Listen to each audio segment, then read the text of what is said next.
এর মধ্যে আমরা জানি এই বিশ্বকাপের সবচেয়ে নতুন বা সবচেয়ে আনকোরা জিনিসটা কি, সেটা হচ্ছে 48 টিমস, 48 দলের বিশ্বকাপ। এটাও একটু বলে রাখি, 1930 সালে যখন বিশ্বকাপের পর্দা ওঠে, সেখান থেকে 1950 পর্যন্ত বিশ্বকাপটা ছিল সবসময় 13 to 16 টিমসের মধ্যেই, 13 থেকে 16 দল, কখনো সেটা কম বেশি হতো আর কি, বাট এর মধ্যে থাকতো, ফিক্স কোনো সংখ্যা ছিল না।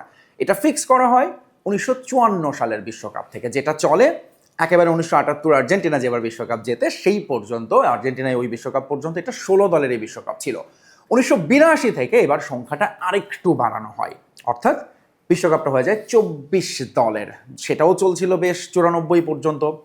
98 সালের বিশ্বকাপ, যেটা আমার স্মৃতিটা একটু টাটকা, মানে ওখান থেকেই বিশ্বকাপটা আমরা মোটামুটি আমাদের জেনারেশন আমরা দেখা শুরু করি, ব্রাজিল ফ্রান্স সেই বিখ্যাত ফাইনাল, এবং তখন থেকে আসলে বিশ্বকাপটা হয়ে গেল 32 দলের, এবং সেটা নিয়ে আমরা এতদিন অভ্যস্ত ছিলাম।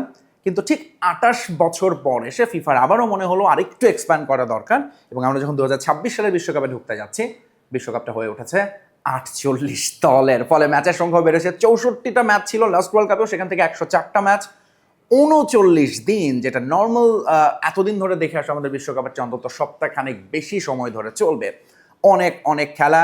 এই 48 দল থেকে এবার 32 দল চলে যাবে হচ্ছে রাউন্ড অফ 32। এই নিয়মটাও নিশ্চয়ই আপনারা জানেন যে 12টা গ্রুপে ভাগ করা হয়েছে, 4টা করে দল নিয়ে 48টা দলকে, 12টা দলের টপ 2 টিম, 12 কোনো 24টা দল অটোমেটিক্যালি কোয়ালিফাই করবে ফর রাউন্ড অফ 32, আর বাকি 24টার মধ্যে যাদের পজিশন 1 থেকে 8-এ থাকবে, এরকম বেস্ট 8 টিম চলে যাবে ওই রাউন্ড অফ 32-র 24 দলের সঙ্গে গিয়ে যুক্ত হবে, অর্থাৎ বাকি 16টা টিমকে বিদায় নিতে হবে বিশ্বকাপের ফার্স্ট রাউন্ড থেকে। এরপর তো as usual quarter final, semifinal এবং ফাইনাল দিয়ে পর্দা নামবে এই বিশ্বকাপের।